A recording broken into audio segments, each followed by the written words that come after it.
Yes guys, question number 220 NCERT exemplar का question number 15। हाँ जी बेटा,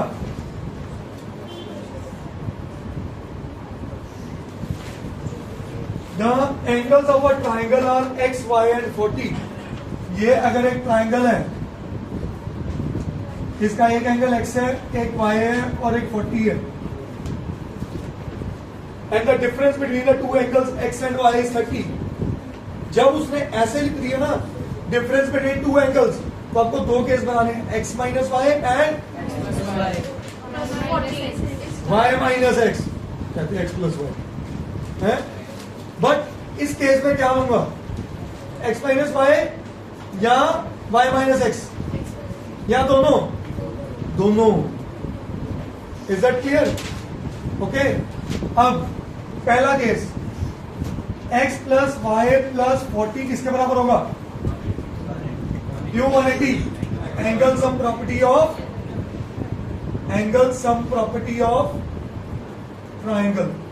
क्या ये बात समझ आई? तो यहां से x प्लस वाई कितना है मेरे पास? 140। ये इक्वेशन 1 बन गई। ठीक है, इज दैट क्लियर? सो आया अगला केस,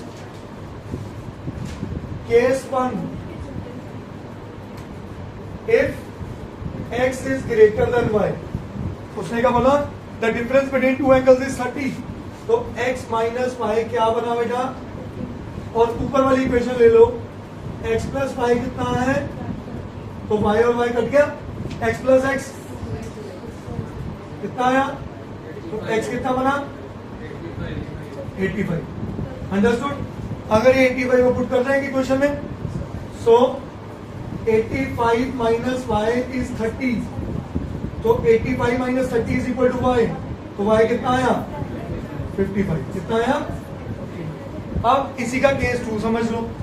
केस 2 क्या है? If x is smaller than y या y is greater than x। तो ये क्या बन जाएगा? Minus x plus y is 30। क्या स्टेप समझ आया?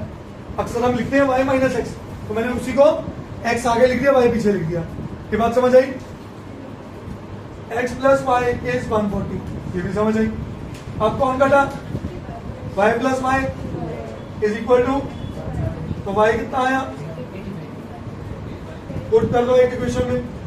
So minus x plus 85 is 30। फिर से सॉल्व करके x क्या आ गया? 55। सो अब उसने क्वेश्चन क्या पूछा है? Find the values of x and y। ठीक है जी, तो एक बार x 85 या y 55 या x 55 y 85, तो आप किसी मर्जी ऑर्डर में लिख दो। Is that clear? So answer क्या बना?